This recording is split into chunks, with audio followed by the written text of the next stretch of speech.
राधे राधे दोस्तों। और आज हम सुनाने जा रहे हैं कार्तिक मात्स्य कथा अध्याय 13। कार्तिक कथा को सुनो सभी, सहज मन लाए, 13वां अध्याय लिखूं श्री प्रभु शरण में आए।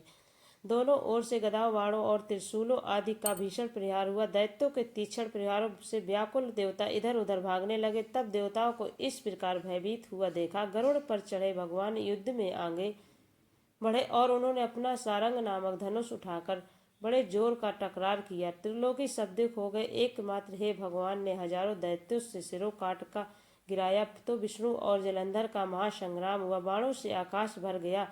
लोग आश्चर्य करने लगे। भगवान विष्णु ने बाणों के वेग से उस दैत्य की ध्वजा, छत्र और धनुष बाण काट डाले। इससे व्यवस्थित हो गए। अपने गदा उठाकर गरुड़ की मस्तक पर दे मारी। साथ ही क्रोध से उस दैत्य ने विष्णु जी की छाती में एक तीक्ष्ण बाण मारा।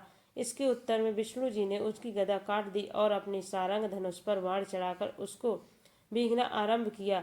इस पर जलंधर इस पर अपने बाण बरसाने लगे। उसने विष्णु जी की कई पैने बाण मारकर वैष्णव धनुष को काट दिया। धनुष कट जाने पर भगवान ने गदा ग्रहण कर ली और शीघ्र ही जलंधर को खींच कर मारी। परंतु उस अग्निवत आमोद गदा की मार से भी वह दैत्य कुछ भी चलायमान न हुआ। उसने एक अग्निमुक्त त्रिशूल उठाकर विष्णु पर छोड़ दिया।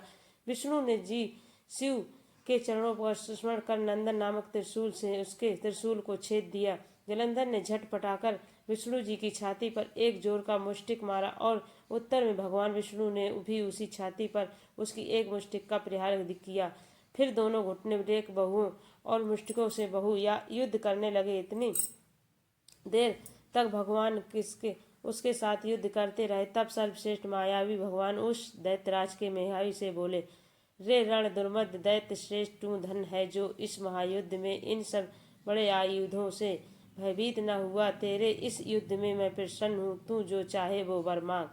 मायावी विष्णु की ऐसी वाणी सुनकर जलंधर का हे भावक, यदि आप मुझ पर प्रसन्न है तो ये